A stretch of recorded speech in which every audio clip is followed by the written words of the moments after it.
Well, thank you very much.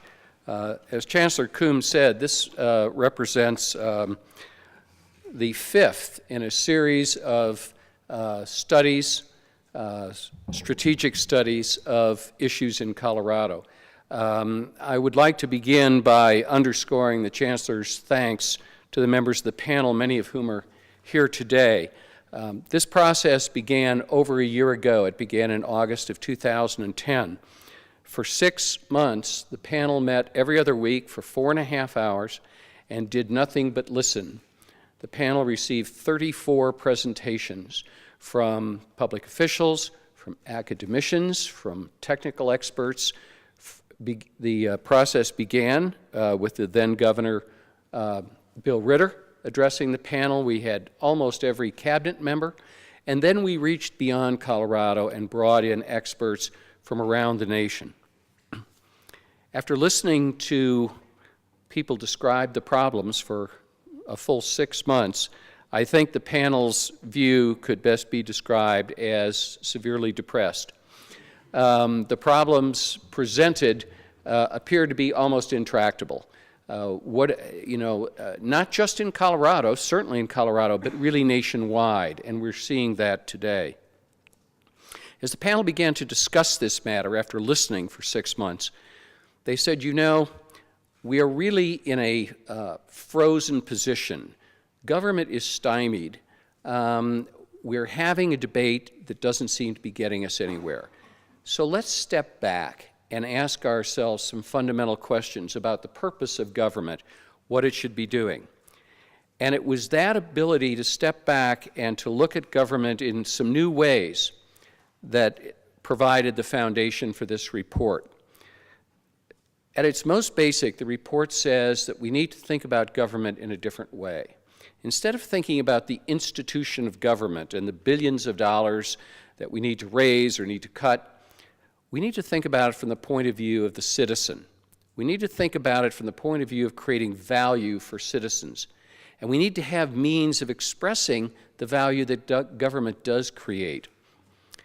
And so the thesis of the report at the most fundamental level is that we need to move the citizen to the forefront.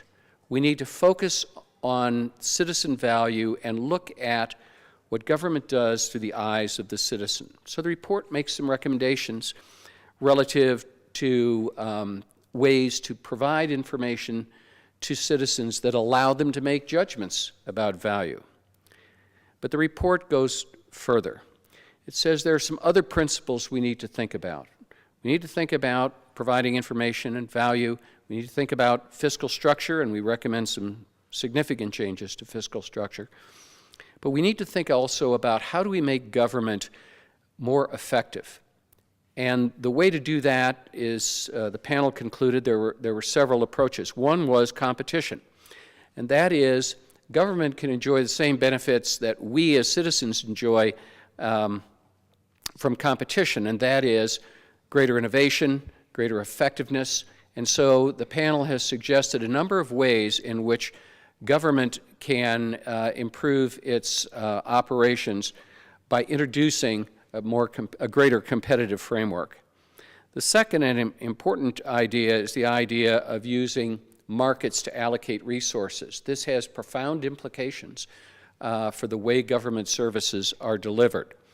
And finally, the notion of aligning authority and responsibility. The idea that if one level of government sets forth standards, say in Medicaid, then it has the responsibility to pay for those standards. This would have significant implications in areas like Medicaid, but also at a state level in terms of K-12 funding. The report then goes on to take these principles and try and apply them, show how they might apply in a very broad way in certain fields. And it offers some very different ways of looking at government services and public policy. It suggests, for example, that higher education, that the notion that the state controls 26 institutions of higher education and can control them is probably not akin to reality. That what we need to do is to give the institutions of higher education the opportunity to succeed, give their boards the power and the authority they need to really run the institutions, give the administrative leadership of those institutions throughout Colorado the ability to make the decisions, allow them to compete for students.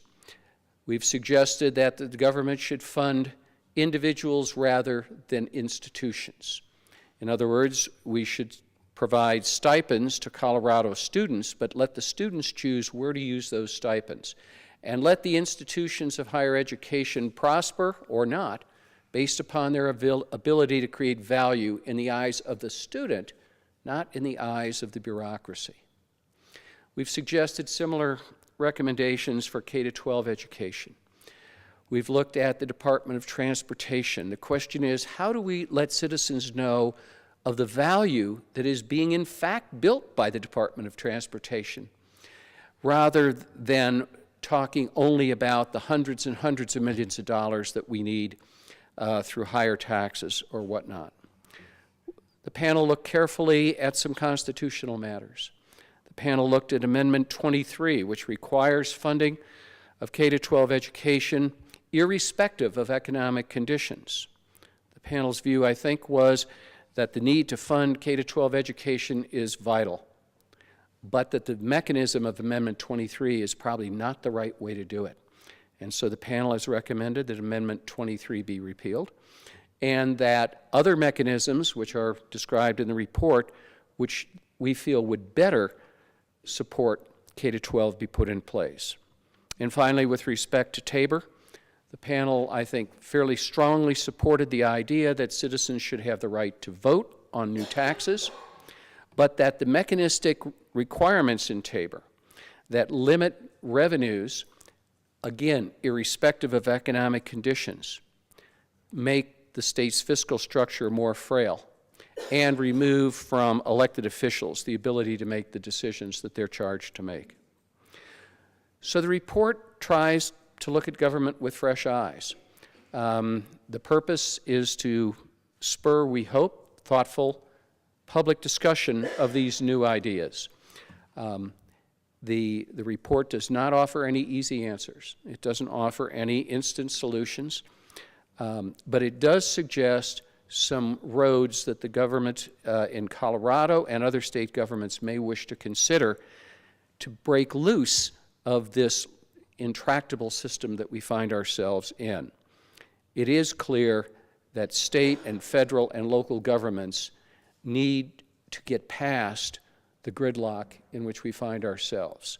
The question is how, and this report offers some ideas. This report, I guess I would say, finally, in the face of what is nationally and in Colorado a pretty pessimistic situation, this report is optimistic. This report fundamentally believes that citizens can make those kinds of judgments and need to be empowered to make those judgments. So it's really an optimistic view of government, not a pessimistic view. It's sort of a rarity, I guess, in this day and age.